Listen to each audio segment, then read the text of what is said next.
Welcome to Resettled and Rising, where ideas spark action and stories shape minds and lives. I'm your host, Zarlasht, and today we are diving into an impactful conversation with Zarlasht Sarmast.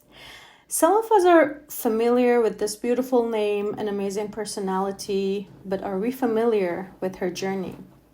Salam Zar, welcome to our Resettled and Rising podcast. We are honored to have you as our guest as we embark on this journey. Salam Shah and salam to all the listeners. I'm really happy to be here and excited to have this conversation. Through this podcast, we intend to create a platform for storytelling about the successful people, such as yourself, Zarjan, who have been resettled to many different places and are still rising against the odds. So how are you today? I'm doing well, thank you. It's Sunday. I'm just getting ready for the day. Already had one meeting. And looking forward to the last day of the weekend and getting started for next week. Yeah, it's a good day. I mean, spring is coming, so we're looking forward to that. And one quick question about our branding, our idea of the podcast. How do you think about it? Do you have any ideas or any suggestions for us? Based on the information that I have, I am actually really excited for this podcast, and I hope that we will be able to hear many more stories of people who have been relocated and displaced to new countries and new places, some willingly, some unwillingly, and I know that the podcast focuses on telling those stories and kind of changing the narrative on sharing these stories in a way that, people who have been resettled and refugees and displaced and people who are in the process of resettling are not only people who are just reusing the resources, but they are people who are contributing meaningfully in different aspects of the societies and communities where they live. So that's kind of like when I hear the name of the podcast and based on like some brief information that I have, these are some of my thoughts about the podcast. Yeah, thank you very much. Yeah, we were very thinking about it deeply on how we can make a brand or a name that would reflect our idea or how we want to convey through this podcast. So this was the best we could get. Resettled and Rising, we all know mostly through being resettled what resettled means. So rising is also the success and raising above beyond all the odds. So yeah, good to have you. Today, through our conversation, we will get to know you on a deeper level. I want you to think about this one question that I have, and I will get back to it at the very end of our podcast. So through the podcast, you can think about it on how you would, if there was someone who would write a book about you, what would be the title of it?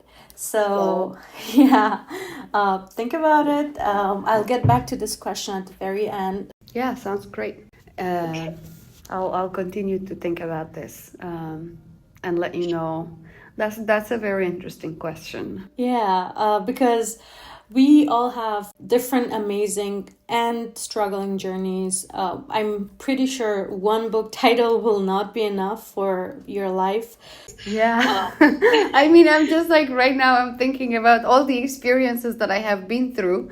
And I'm thinking, like, what should this title, if I give it this title, I'm going to lose this part. And if I give it this title, I'm going to not be able to cover this part. So it's a very great question, but it's definitely a difficult one, especially for people like us. Yes, you're right. Let's get back to the very end. We can discuss it in a deeper level. Sounds great. Great. Okay. So let's start with the very first question. To those who don't know you yet, who is Zarlasht?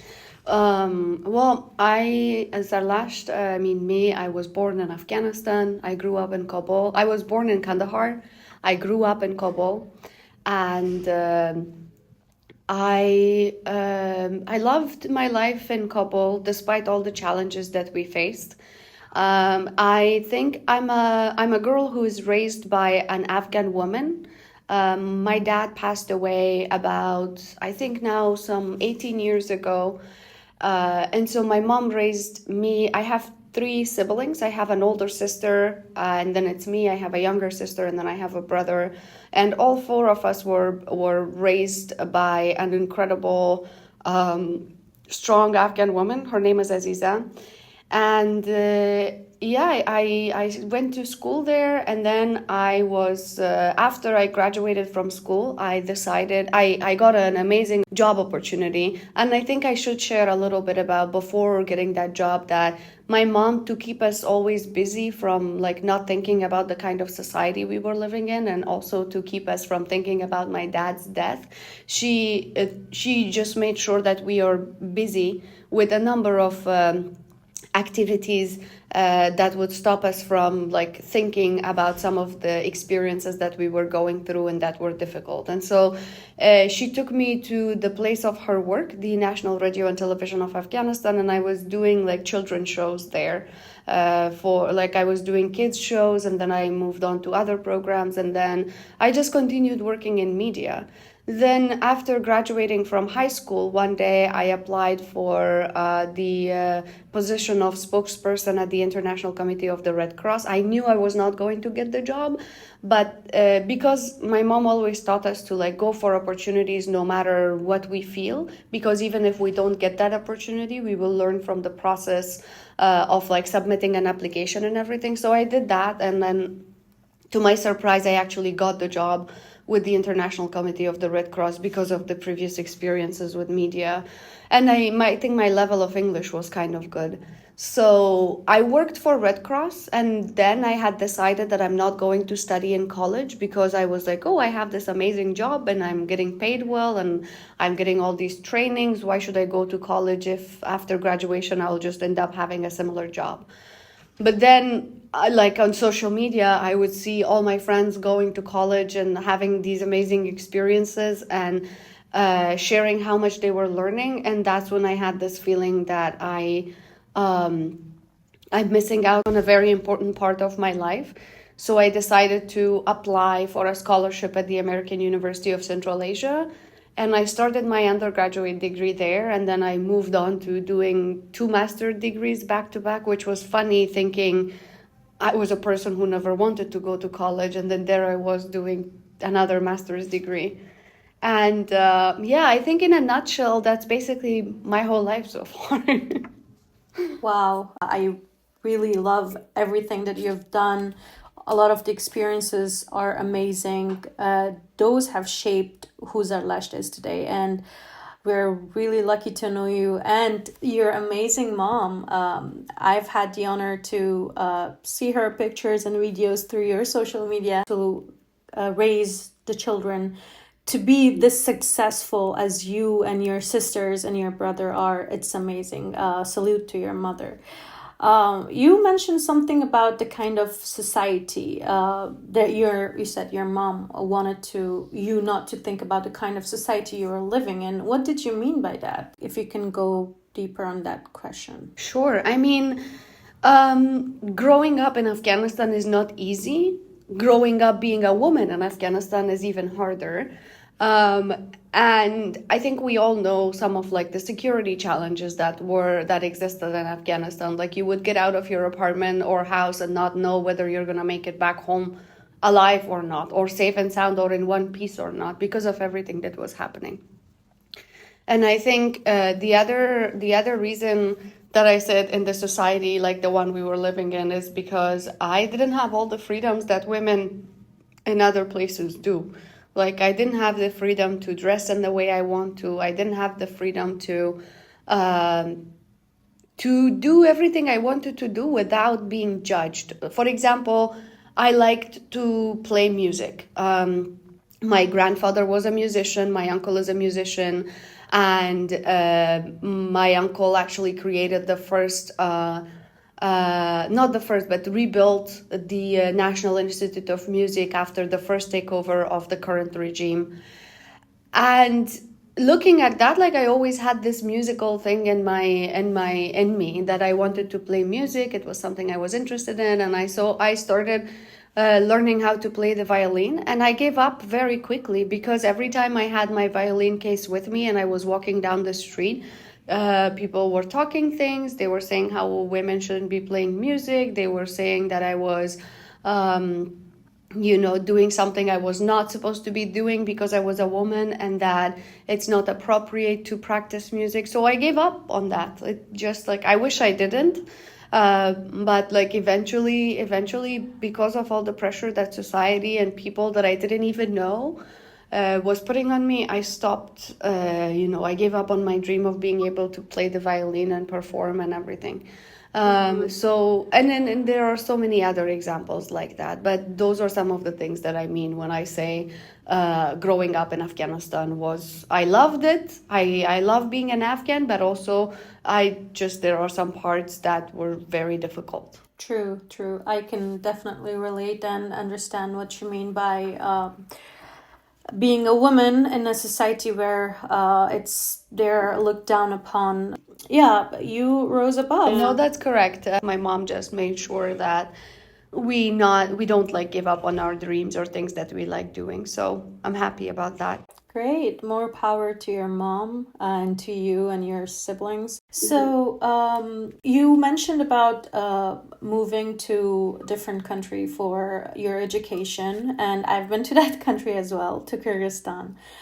So how do you explain or describe your adjustment period in that country and to all the other places that you have been to, not only to Kyrgyzstan? I know we all lived a longer period of our life in Kyrgyzstan because of our education and because of everything that was attached to it. But you also traveled to many different countries for work, for conferences, and for other things. So how was your adjustment period, and what were some of the challenges that you faced when you arrived in those countries? I think it's definitely difficult. It was a very hard experience for me going from Afghanistan to Kyrgyzstan.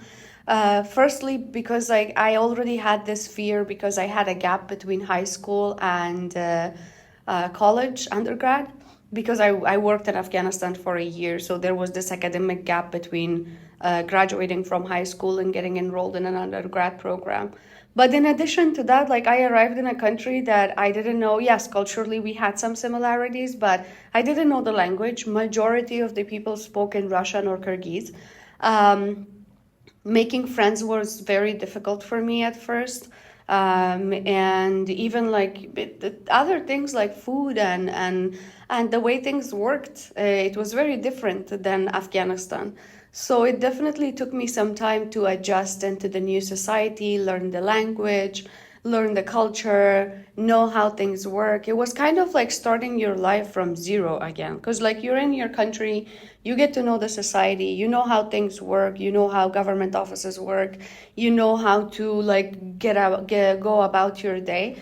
But when you go to a new country, it's like starting to learn all of those stuff from zero again. And it's particularly difficult if you don't have a community there or close friends who can help you transition. If you're there by yourself and you're doing everything by yourself, it's an experience that is definitely worth experiences, but it is also a hard one. And then in addition to that, you also learn the cultural shocks, things that you're not familiar with, things that are kind of scary, things that are kind of uncertain. So I would say every time I resettled into a new country or place, it was difficult, and it was every time it was like starting from zero, learning something, starting from zero, learning something. Exactly, yeah. Well, that's the very sad reality of for us, and especially coming from a country where it's very uncertain if we can go back to. It's very sad that we tend to resettle and start our lives from zero in the hopes that we will stay there and make a life for ourselves. But now I know you're in the United States. How do you think your experiences in the places that you went to or the countries that you've been as a student, how was that different from your experience coming to the US as a refugee, as someone who is being resettled? How did that experience shape you or prepare you to have your life here in the US and to start from zero, I would say. Yeah, correct. So I think it was definitely different from being a student to, forcefully have to immigrate and resettle in a new country. Because when I went to Kyrgyzstan, I went with my own will. That's what I wanted to do. I went there to study and live and then go back to Afghanistan. However, because of the change of the situation and all of that, I couldn't go back to Afghanistan, so I had to look for other ways. I think what was different was the fact that when I arrived to Kyrgyzstan, I knew that I am going to university, that it's short term, that I will be mainly in an academic environment surrounded with other students, with professors and some other Afghan students who are there. When I was coming to the US, what was different was that I knew it is not going to be an academic experience, that this is going to be my home forever probably, and it was a little bit, I think my case was somewhat different from other people you might interview in the podcast, or other people in general who have been resettled to the US. And I'm very grateful for that, because before coming here, I was working for the Open Society University Network in Central Asia, and I was overseeing some of our operations there. And then when my asylum case got approved, my job was transferred because we have an office here as well. So that made my experience a little bit easy.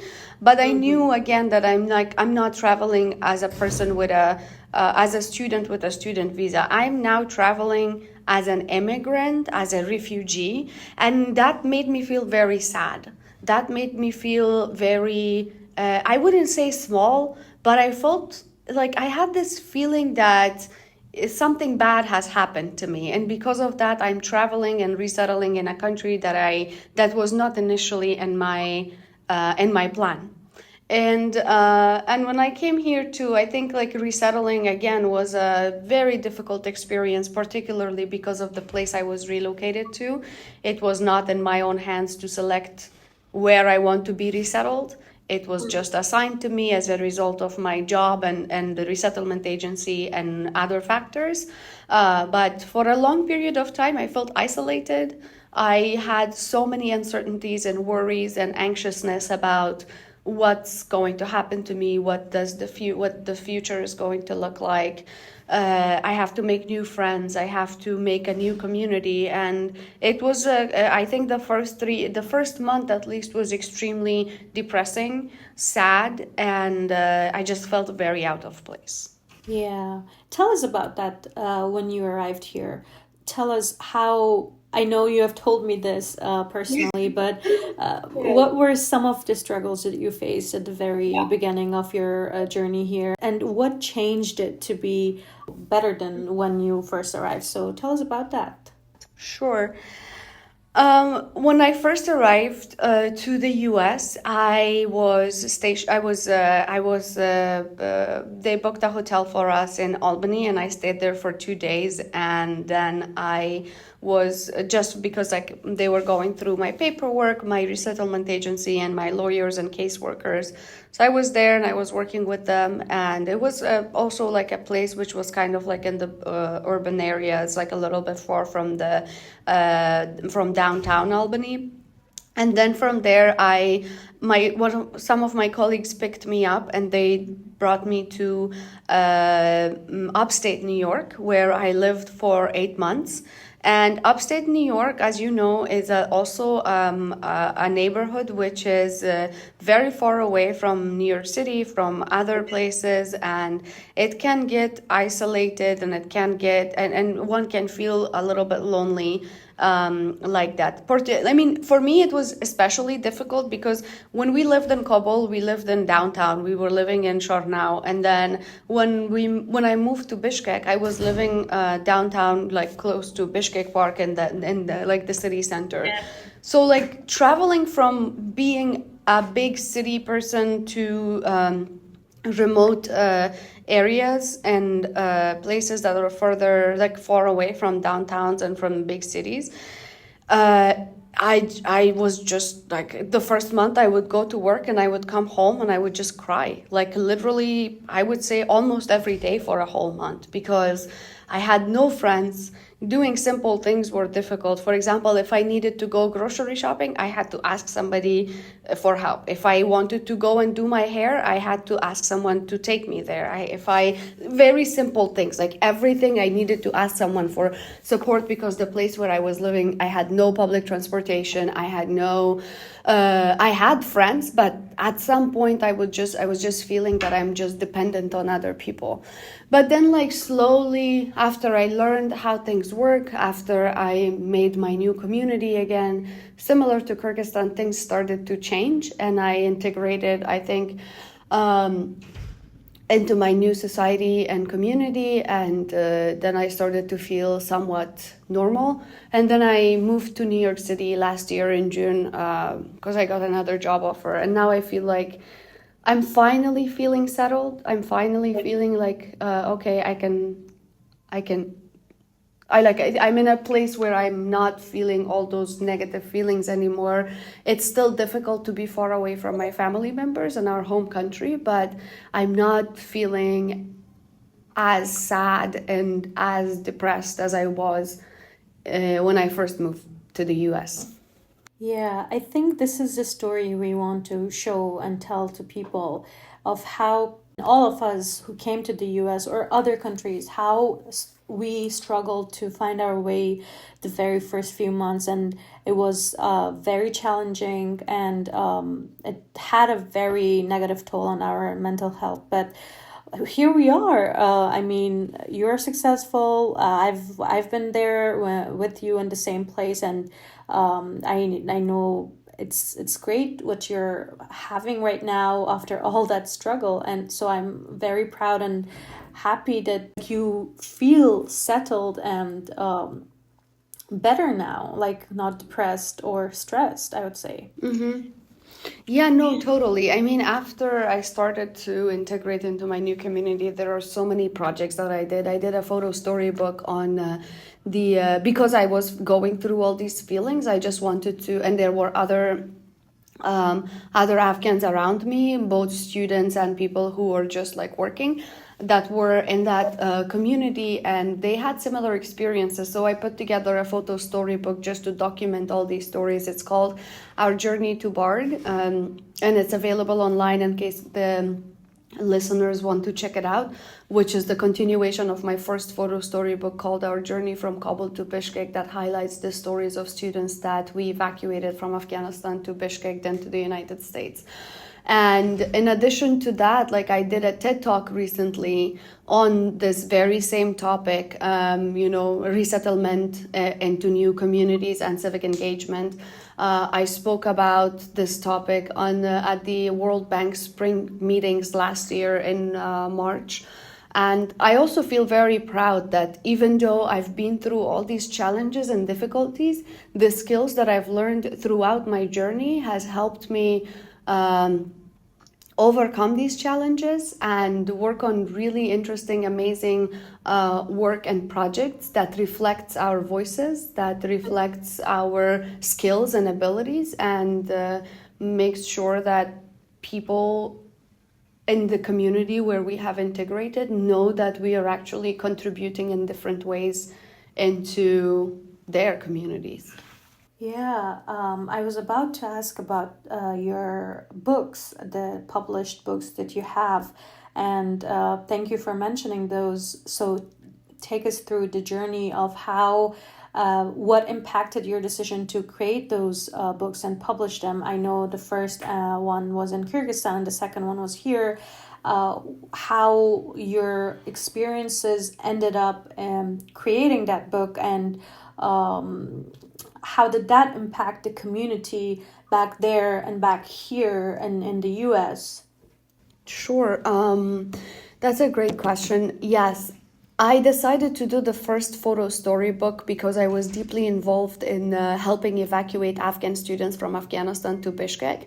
In 2021, I moved back to Central Asia a couple of months before everything went down in February 2021. That's because before that it was COVID. And at that time, I was doing my first MA, so I had gone back to Afghanistan because everything was online. And then in February, I received an email from my campus saying I have to come back because our classes had switched back to in person. And my plan was like, okay, I'll go and then I'll go back to Afghanistan in summer and I'll just spend time with my family or do some more traveling and then continue studying. But everything changed by close to summer. The new regime in Afghanistan started to take over the country, and it was an extremely stressful time for us because one of our students, Fatima Khalil, was killed a year before just because she graduated from the American University of Central Asia and she was working for the Human Rights Commission. So because of that, we decided to come up with a way to evacuate our students. And we started the evacuation process, and my job was to make sure that every single student has the document they need to cross the border, go to Pakistan, and then work on their visa paperwork for Kyrgyzstan, and then evacuate them finally to Central Asia. I won't get into the details. This is a really emotional topic for me, but it's all highlighted and documented in the photo storybook. And it was particularly difficult for me because my own family was in Afghanistan. I was writing my senior thesis, and at the top of that I also got COVID and I lost my senses of taste and smell for 3 months. So it was, I think, one of the most difficult times of my life. After we evacuated the students, I started listening to their stories and how difficult it was for them to literally leave everything behind, their loved ones, their homes, their country, just because they wanted to be able to study. So I couldn't help but figure out a way to document those stories, and one of the ways I thought would be good was to put together a photo storybook. The book is called Our Journey from Kabul to Bishkek, and it's also available online, and it highlights the stories of these incredible individuals who went through this journey and made it to Kyrgyzstan and now to the United States, and they're all contributing in their new communities meaningfully. The main reason was to tell their stories, but at the same time, share awareness about what displaced students go through and why it's important for institutions to have some flexibility when it comes to working with students who have gone through a post-traumatic stress disorder and now might be suffering from symptoms like PTSD or post-traumatic stress disorder, because we certainly felt that students who had started university in a normal way, comparing to the students who had to go through traumatic experiences and then continue their studies, performed differently. And some professors didn't have an understanding of why there was this difference. So to reflect that, to raise awareness, to tell these stories, but also to talk about what are some of the resources we need to be able to continue to do this work. I put together the photo storybook and published it online, as well as printed copies to share with people who helped us throughout that journey. Wow.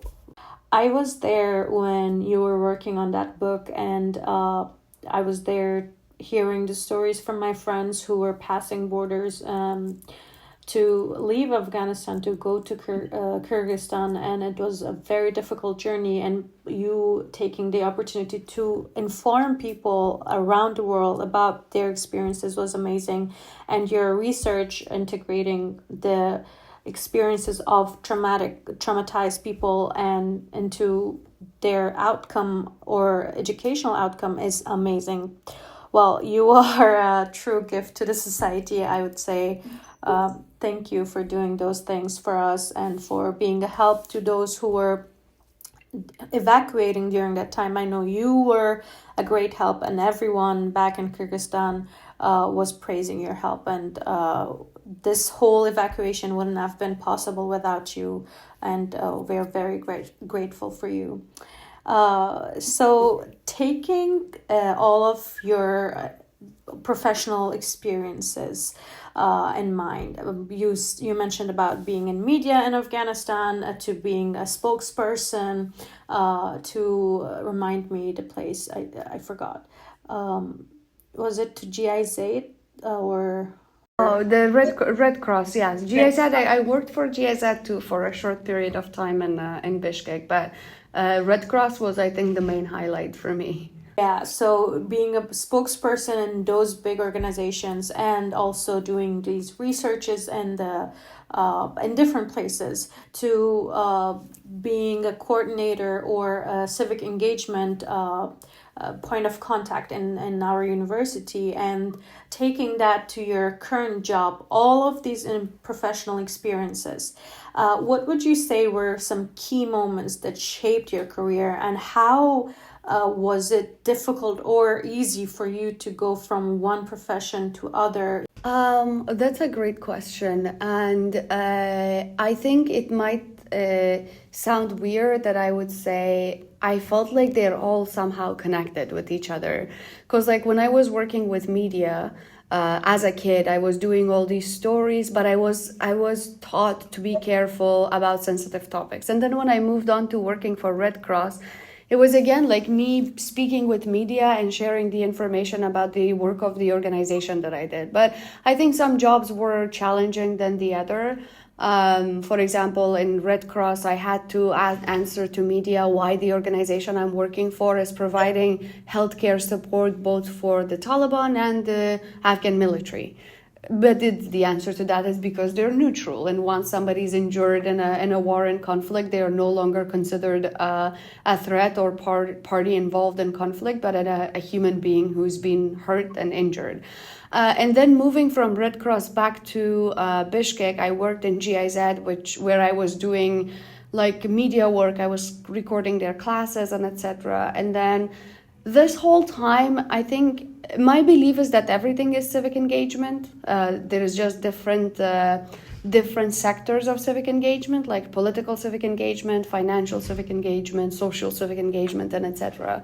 So for me, everything has always been kind of connected, and I think like each job had a similarity with the other, and each job had a difficulty that was different than the other.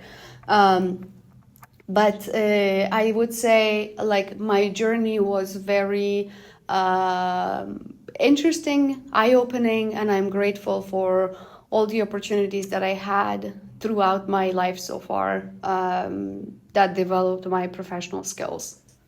Great. Yeah. Now that you say they are similar in one way or another, but over the time I've learned that everything is interconnected, I would say, and they are all transferable skills that you would gain from one and you take to other jobs. So I would ask, what qualities or skills do you think you have developed over time that have helped you to navigate the challenges or the problems that you might have being in the US right now? I know it's a very different cultural reality here, and some of us we're not ready. But what do you think those skills that you learned, did they make your life easier here, your professional life easier, or how did they help you to be successful? Was it the people you knew or the skills you had, or everything? I think it was a combination of everything. Like the people that I worked with, the experiences that I went through, the challenges that I faced, all combinedly made me a professional person who's had so many different experiences and worked in so many different environments. And yes, the answer is yes, they all helped me integrate better, resettle better into my new community. But I think I'm grateful for all the challenging experiences. Like I am super great. I am grateful for all the experiences that I had that were not working under crises. But I feel like I'm particularly grateful for the challenges that I faced, because they helped me develop so many skills that I didn't have. Like, for example, working under an extreme crisis situations, working during an emergency, time management, communication skills, leadership in times of crisis, active listening.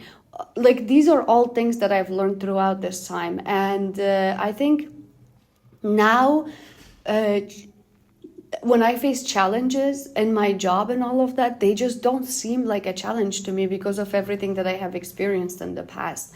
And they've all, like, all of those experiences made me become very capable, very professional, and very strong when it comes to facing new challenges and different projects that I'm working on right now. And it was definitely a combination of meeting people who taught me new skills, experiencing situations that taught me to be calm and, act carefully and move forward. Definitely, everything adds up to the skills in one way or another, and the people you meet definitely are a big part of who or how or where you would end up. So that's amazing that you have a great community of people on the network who have been a help here in the place where we are all new. So I know your mom and your family, I would say your siblings and everyone has been a great supporter of you. They've been there for you through everything, but they're not here in the US right now with you.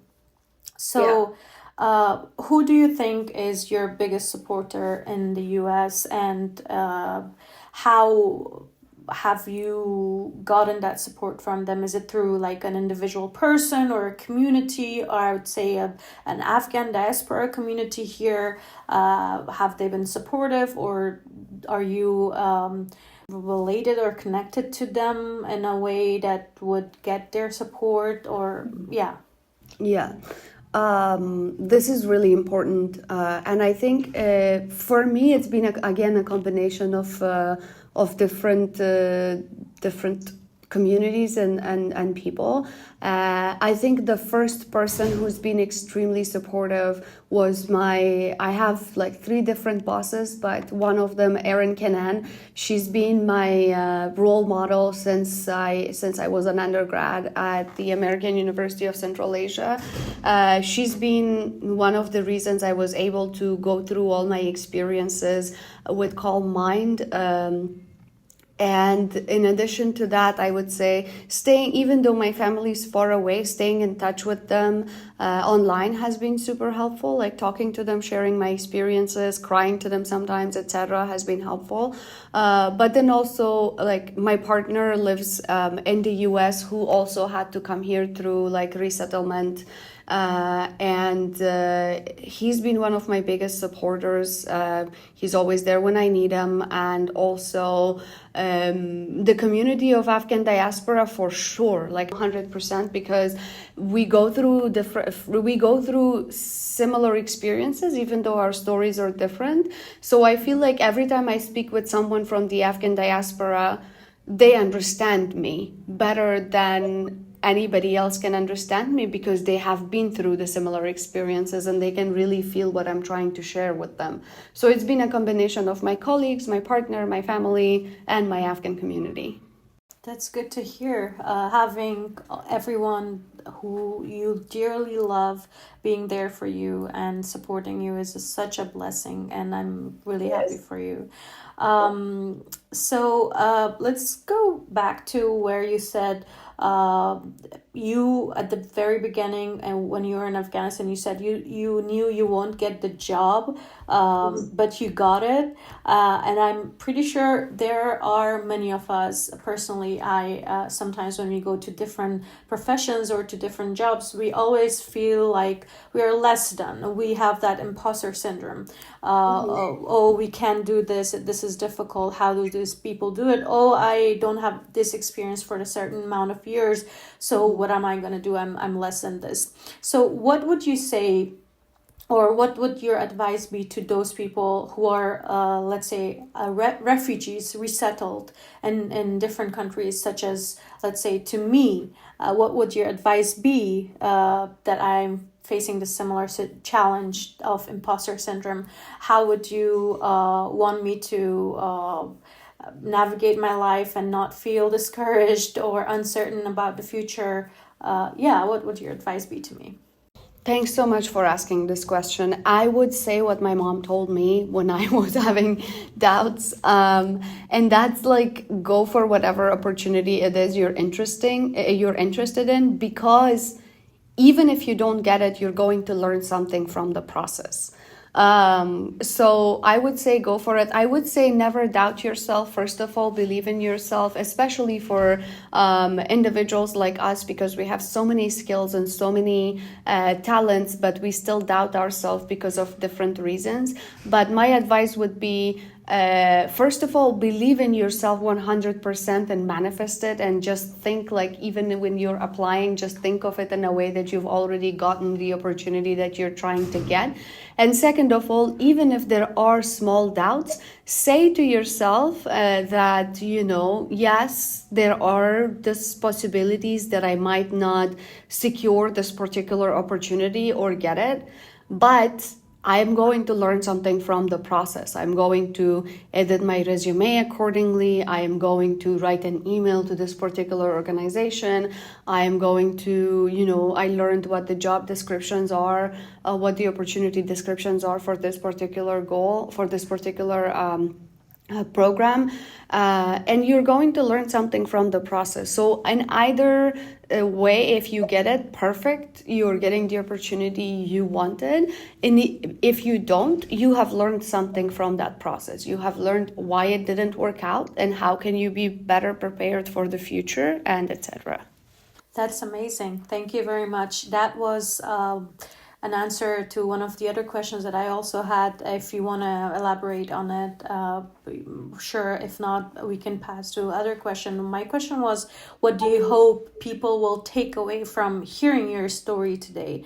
And how do you think it could impact the way refugees or resettled refugees are perceived in the societies or in their host countries and communities? That's such a great question.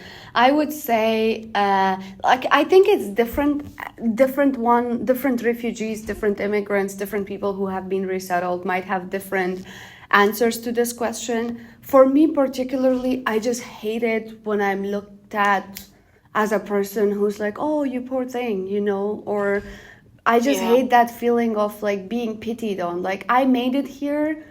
I'm here, I'm doing wonderful. Don't remind me of what I am not interested in being reminded of.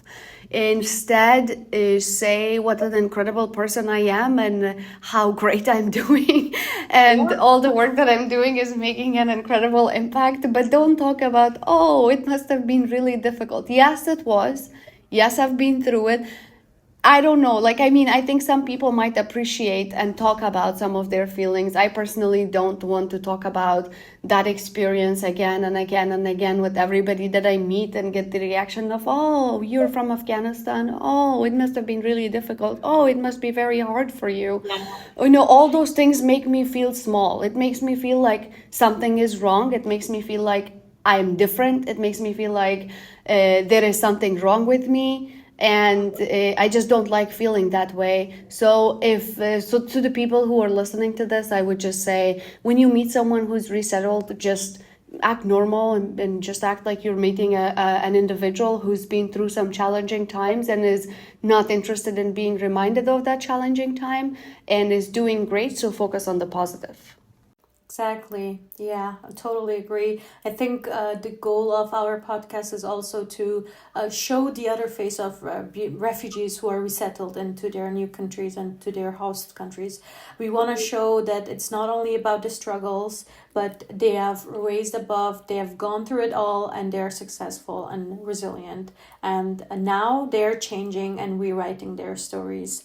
That brings me to what are your future goals, both personally and professionally, and how do you see your journey evolving from here? I think it will be great. I'm looking forward to my journey moving forward. I'm very grateful for being here in the United States and having some of the freedoms that I wouldn't be able to have back at home. I'm very thankful for all the people who's created this pathway for Afghans to come here and realize their full potential and contribute to the community in very meaningful ways. looking forward at my own personal journey. I'm looking forward to growing more as an individual, learning more, and helping more and more people through civic engagement, through the work that I'm doing, through, just sometimes speaking and talking to them. I hope to travel. I want to travel to more countries, and I want to continue to realize my full potential and see what are some of the other things I'm interested in, and how can I develop more as an individual, support myself, and help people around me in the community, and how can I figure out a way to try to help and support women back in Afghanistan until hopefully things get back to normal. Those are amazing goals, hopefully, and we're praying that all of them, you realize them and you see those personal and professional goals coming to life. And best of luck with everything that you're doing and you have done. We are grateful to have you with us, which brings me to my very last question. That was the first question of our podcast. Oh God. If someone wrote a book about you, what would the title be? I don't like, honestly, I have no idea. I'm gonna ask you, if you were going to write a book about me, what would you? Well, powerful woman. I was thinking something about the same lines, but I want to echo my origin. Like, I want to talk about my origin, because like Afghan women are always seemed as these people like, oh, yes, we have been through difficult times, but I feel like Afghan women are some of the most resilient women on the face of the planet, because we go through so much, but we are still strong, and we still smile, and we still move forward. So if somebody was to write a book about me, I would ask them to title it The Resilient Afghan Woman, something like that. Yes, exactly. Yeah. That was what I had in mind too. Resiliency, because we can definitely clearly see from what you've been through and what you have come up to be and what your future will holds you, that we are anticipating. They're amazing things. So yeah, that's a great title, I hope. And I'm pretty sure someone will write a book about you and will consider this name as an option. So thank you very much, Zara, for being with us today and for sharing your beautiful journey. We were so honored to have you, and it was such a great conversation. Hopefully people take away amazing things from your story and know that being a resettled refugee is not only about being through struggles or challenges. It's about having those challenges but still moving forward and realizing to your full potential. So thank you. Thank you, guys. I am so excited for this podcast, and I can't wait to hear many more stories through the podcast. Thank you so much for having me. I definitely feel more empowered when I share my story in platforms like this, where I know my story is just my story and it's not being used for a purpose. And I'm just really glad that I was able to share my story one more time and feel empowered and feel like there are people out there who are telling the actual stories of resettled refugees. So thanks so much for creating this platform, and I'm really excited to listening to many more stories when they are available. Yeah, hopefully soon. And yeah, maybe we will have more chat on one of the challenges or the successful journeys that you have had in a deeper level later on in other episodes. But for now, hopefully this was a great start, and it was amazing. Thanks for your time, and I hope you have a great rest of your day and amazing things happen to you in the future. Thanks so much, and I wish the same for you guys. Thank you.